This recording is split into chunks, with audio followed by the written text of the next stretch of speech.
Hey, it's Brock here with Rock Hill Farms, and we're out here today at the Okie Homesteading Expo. I'm going to be sawing logs. We got a bunch of tractors over here. We're going to do some tractor demos and just meet a lot of people. There's a bunch of big YouTube channels here. This is an event I've been really excited about. I think it's going to be a fun day and a fun video. So stick around and let's do this.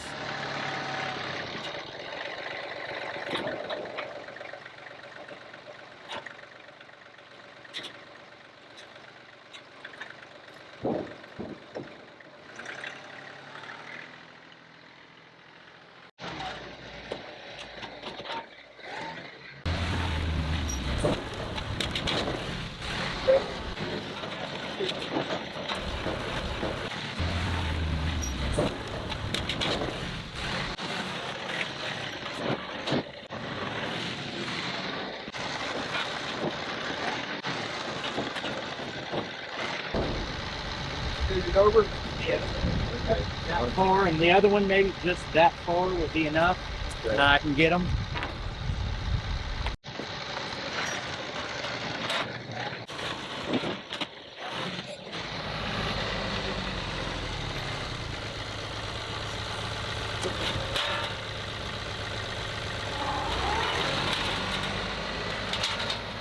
So there's not a lot of people here yet this morning. It's just after 8 in the morning.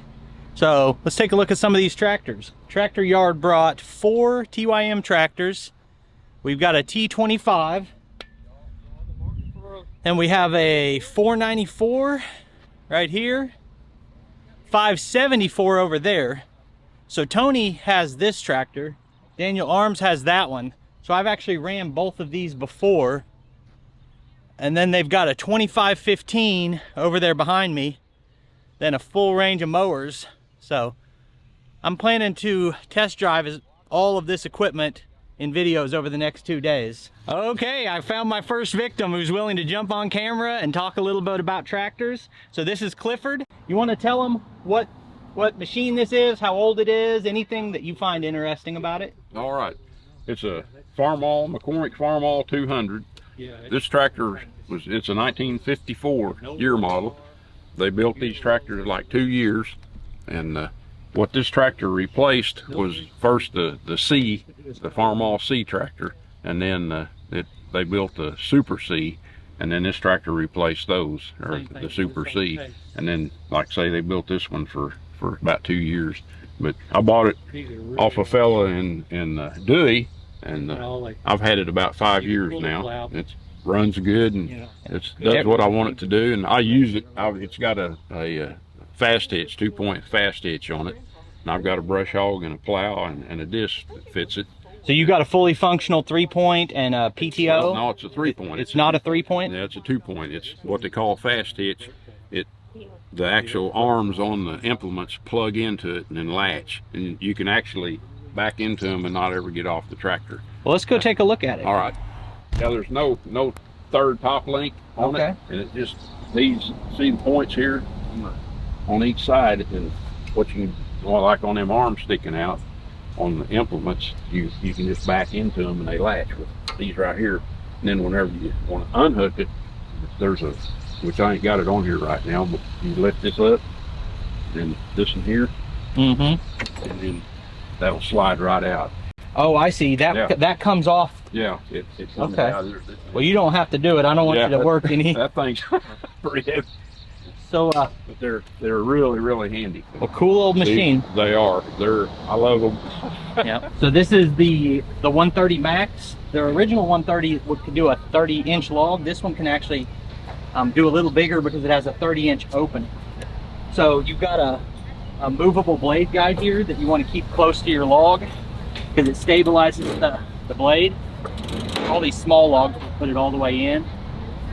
It's got a 14 horsepower Kohler with an electric start.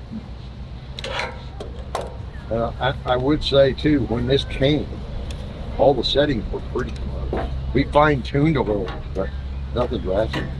You could have probably thawed with it right out the box. Wow. So, I'm gonna just cut off to the point where I can picture a square cant. Okay. If you look at the end, you try to picture what a square would be left. and then take the top off there.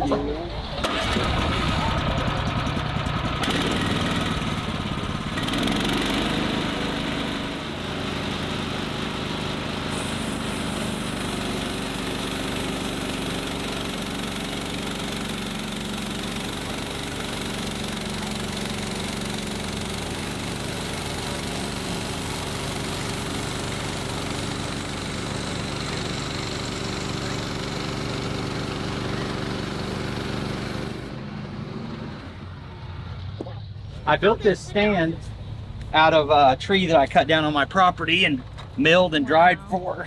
Wow. So now they do need to go up for this. Yeah, I can't see what it's doing. Yeah, so I cut the tree down for the stand about 2 years ago and milled the lumber and built this, but I'm getting ready to put it on a trailer so I can transport it. Yeah. Yeah, he went around and tested and videoed other people's mills to try to find what one was, you know, going to be a good one for us.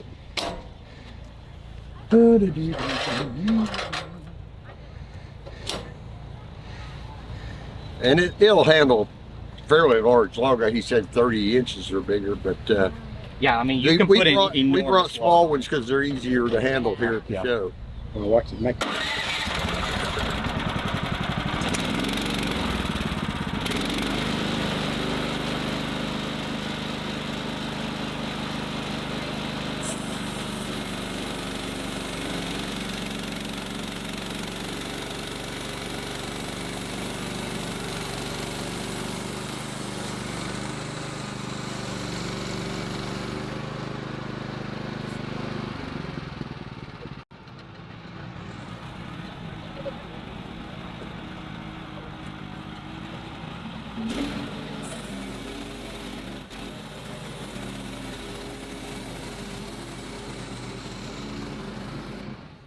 Impressive, Brock. Yeah, that Super size. impressive. Thanks. Hey, you want to grab me that clamp? I'm going to clamp this down here and then level out the platform a little bit. Okay. Thank you. They'll keep you around. They'll keep you around because you're doing a better job than I was.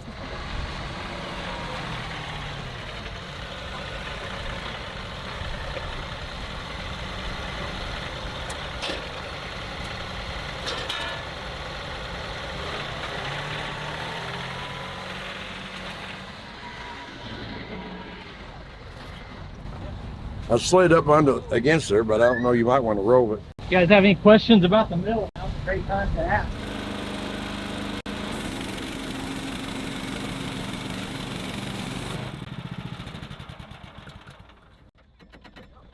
It's always fun, except for when it's work. Well, as a kid, this was my job. I'd be off bearing slabs and lumber. Nice cut, doesn't it? It does, and like I said, I don't even have it leveled out. In between everything else, I've been working on leveling it like it is at home, but it's still making a decent clean cut. That's good. Yeah. Yeah. Nice. You cut one end, then you flip it and put it on. Oh, he's gonna do it on the I need to raise upright square. Yeah, you end up with a square camp.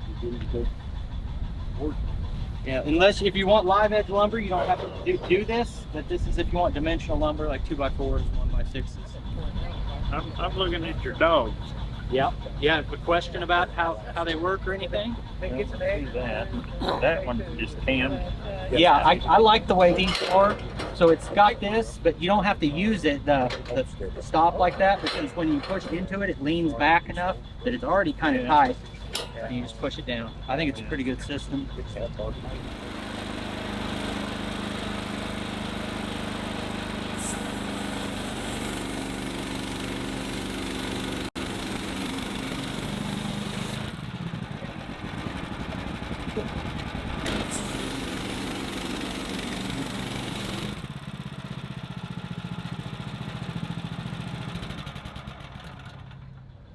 For dimensional lumber, we're going to remove the log stops so that they're not an obstacle. And we're going to flip it over, and this square edge right here will now butt up against here. And once you're butting up against here, you can cut all the way down to 1 inch thick. So I didn't think it would happen that fast, but apparently it did. yeah, you could. If I was, if you know what you're doing and you were in a hurry, you could mill this log in like 10 or 15 minutes into a stack of dimensional ones.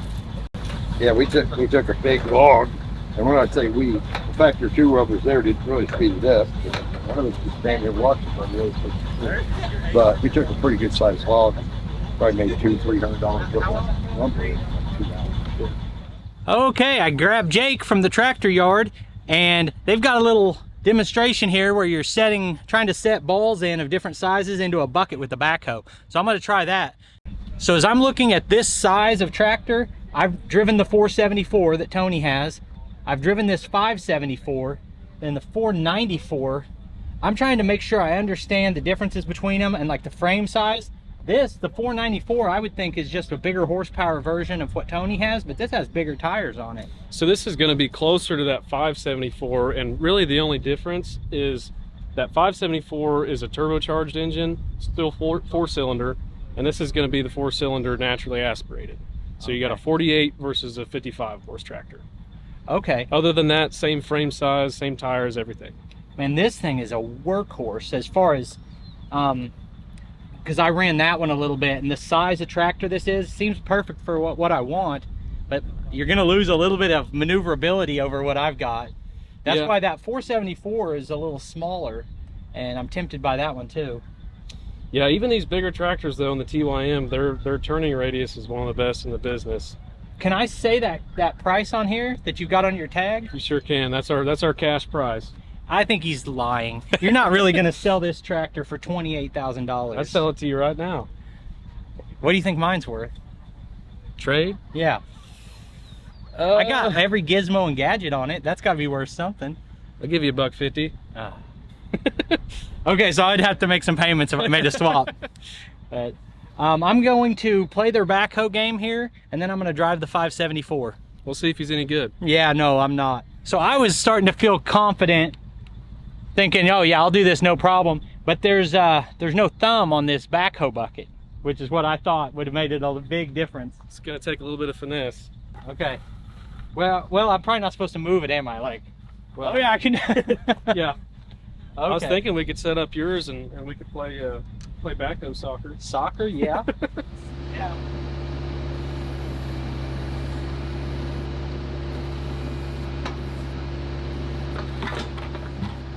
Trying to pop it in there. I thought I drug it back and rolled over it.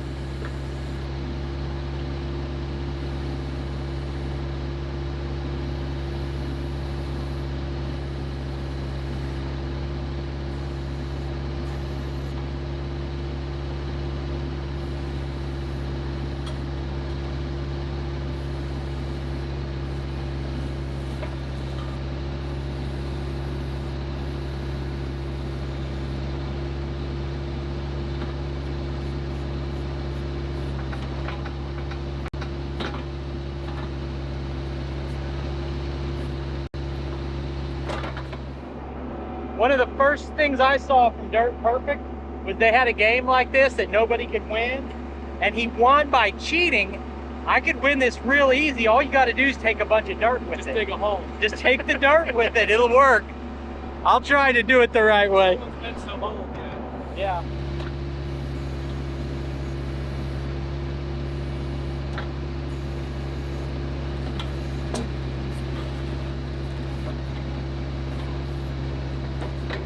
Okay, you got it. You got it.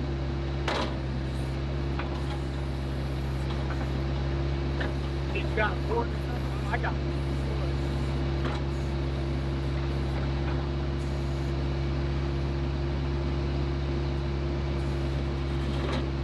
Oh, yeah.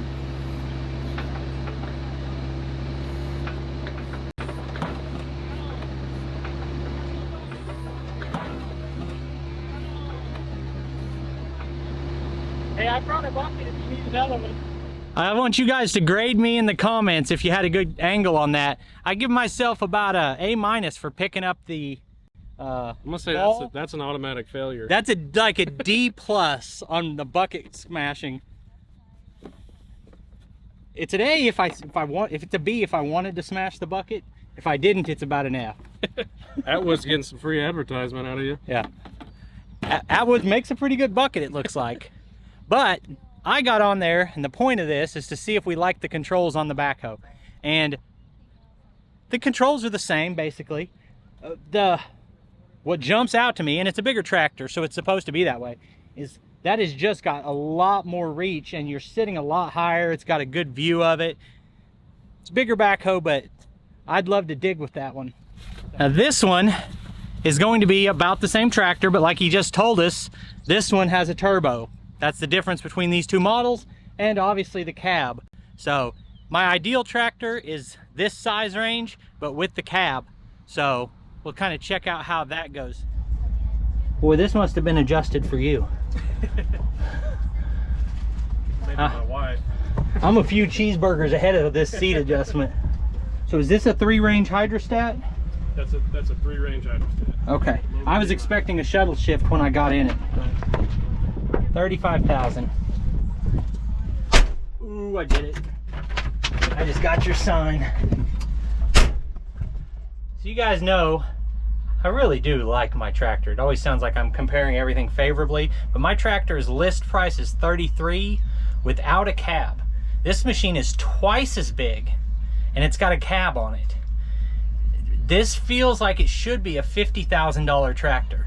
So if there's one thing I like better about a different brand, man, you gotta factor in that price difference for sure. So, oh my gosh, this has air conditioning. Yes, it does. I may take this to Taco Bell. You guys like cheese quesadillas?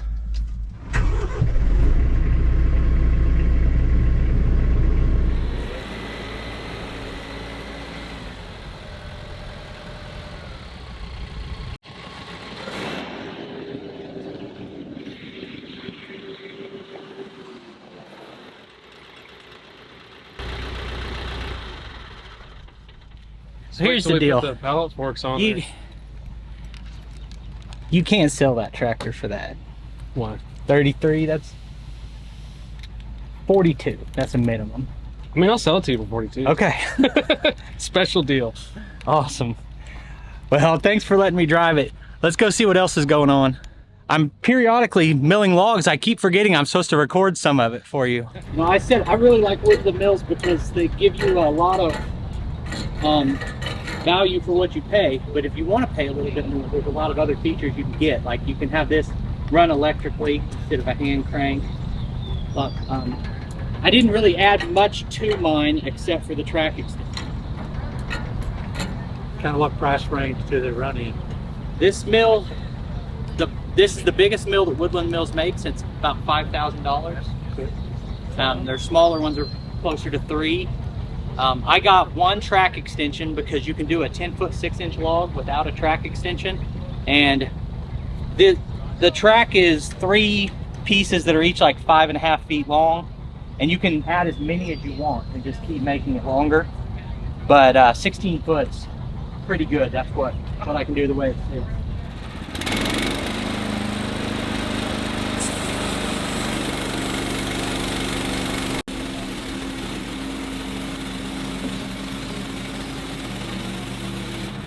As far as drying, it depends on what you want to do. If you want to make a piece of furniture, then you need to stack it and sticker it and let it dry, and then you're going to plane it and go through a whole process. Next thing I'm going to do with mine is mill lumber for a building to put the mill in, because right now it's in a Quonset hut and I don't want it in there.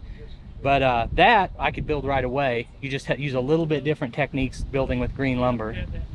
But if you are drying it for something like a hardwood, they say 1 inch per year, but that inch comes in from both directions. So like 2x lumber should be dry in about a year. But I've had like cherry 1x's that were dry in like 2 months. And you want to be at like 5 to 8% moisture. How do you test the dryness of it? For like 15-20 bucks on Amazon, you can buy a moisture meter. You just poke the side of the wood and it gives you a digital reading. Firewood's like 15%. Kiln dried lumber at the lumber yard will be like 7. At this tree I cut down 2 years ago, and in 18 months, it was 5% moisture. So yeah, this whole stand was built out of one tree that I cut down on my property. Planks of wood and stuff you can get out of there. So yeah, it really just depends. I've got a stick that is a board foot estimator, and it's depending on log length. You put a mark like every 1.5 inches, tells you how many board feet you get, and so you can put the stick across the end of the log and tell. I use water. Woodland mills, most people I talk to, because before I got my mill, I wanted to learn as much as I could. I traveled around and made videos with different people who had different mills, and almost everyone said they're using nothing but water.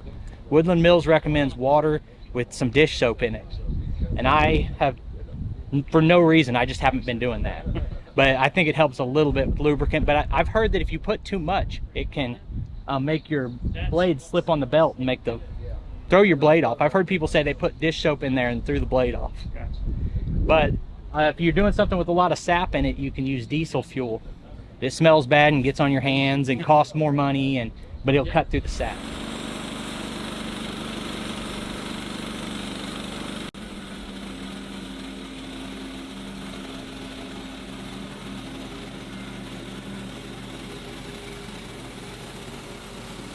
Okay.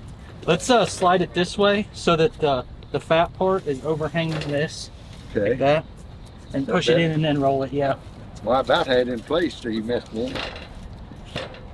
Yeah, with that taper, if the really fat part is on here, it makes it need to be jacked up more there. Yeah, I can see You got that. a hold of it? Yeah. Maybe we could lock this in and jack it up and lock this other in. You want to jack it first, I don't know.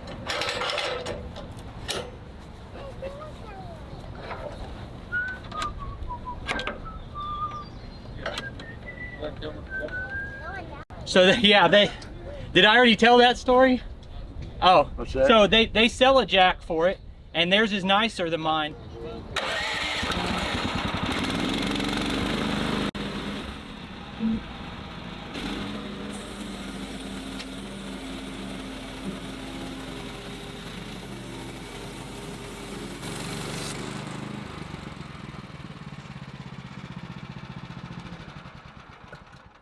You want to share your political views on YouTube? That's a joke. That's a joke. Yeah. Tell me what you think of the people in charge right now. So this is really not a good look for TYM. They brought this tractor here to show it, and the loader's stuck. It has been up in the air like this, holding that round bale all day. I don't know what's wrong with it, but it's clearly stuck. Mine would have drifted to the ground by now. I don't know, they're gonna have to look into that. Mine didn't even do that when it was new. Today was fantastic, and as you're watching this in the morning, the show's still going on if you want to come out tomorrow. I have no idea if I took any good footage because I was just turning the camera on and then doing my thing. So hopefully it was an interesting video. Tomorrow I'm gonna commit to getting some better footage. There's a bunch of good YouTube channels here that I've been talking to, but I didn't get on camera with any of them. So hopefully we can make an even better video tomorrow about this same show. I appreciate you taking time to watch this video. I'll put links on the screen to a couple more of our videos, and I'll see you next time.